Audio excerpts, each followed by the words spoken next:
I mean, we're talking about very associational work that comes up through a kind of confidence that the artists have in the meaningfulness of their associations on of their let's say their communal associations on a subject. It's not a question of what Einstein means, it's that it's meaningful, and that's the point. It's like any poem or any painting. We may not know exactly what it means, but we know that it means something to us. This is a period that's been rich in novel and inspiring ways of thinking about the theater. Whether the source is associational, a kind of a dream in a way, I don't think it's so important. It's the act of perception that's been altered for all time, as far as I can see.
About myself, I had a very traditional training.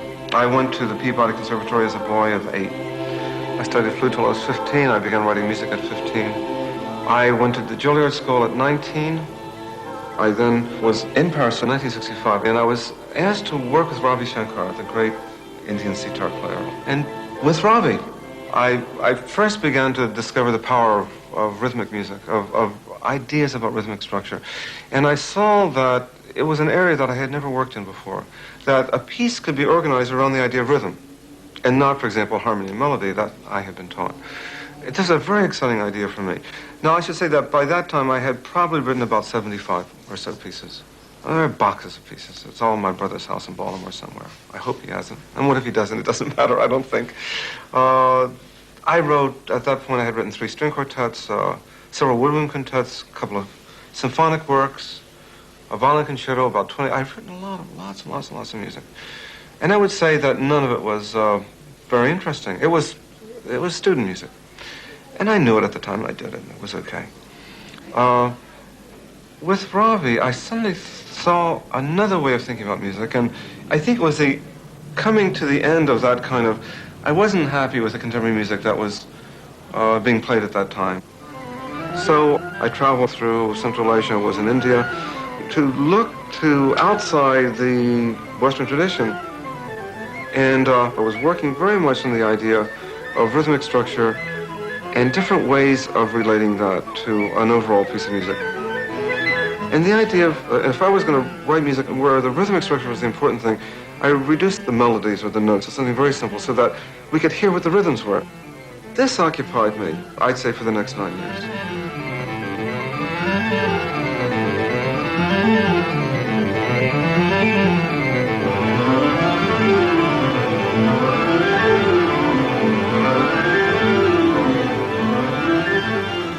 Now, it's important in talking about this music to remember that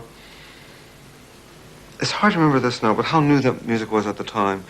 And I could play a piece for 20 or 30 minutes on 5 notes. And the initial reaction was that no one would play the music. And this was a very important kind of turning point for me, because I realized that if the music was going to be played, I would have to play it, and I became a performer.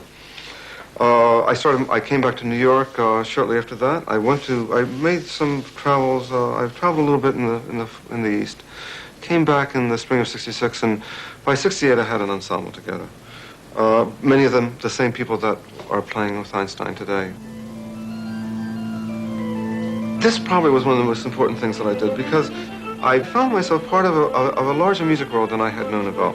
Before that, I'd been part of an academic music world, but now I found that I had more in common with people in pop music than in academic music. I guess, in a way, it became natural for me to work in the theater.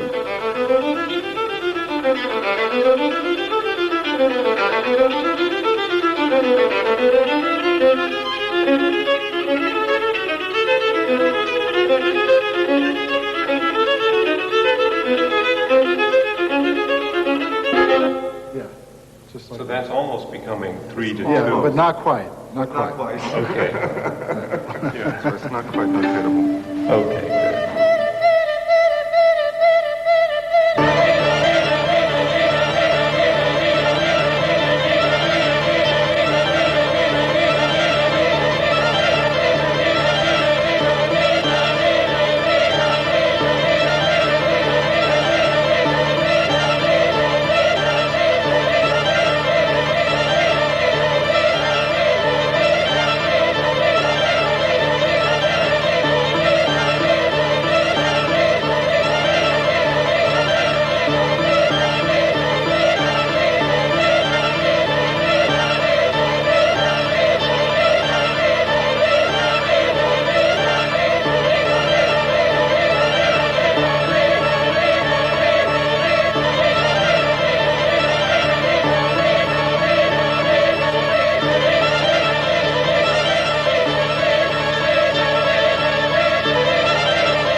The difficulty isn't that it keeps repeating, but it's that it almost never repeats.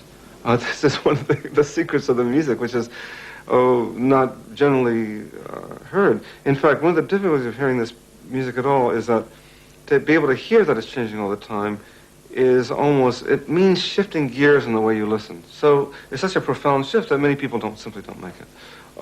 And they may like it or they may not like it. They say, oh, it's the same thing over and over again. In fact, it's something, what's so difficult for the performers, in fact, that it's always so different.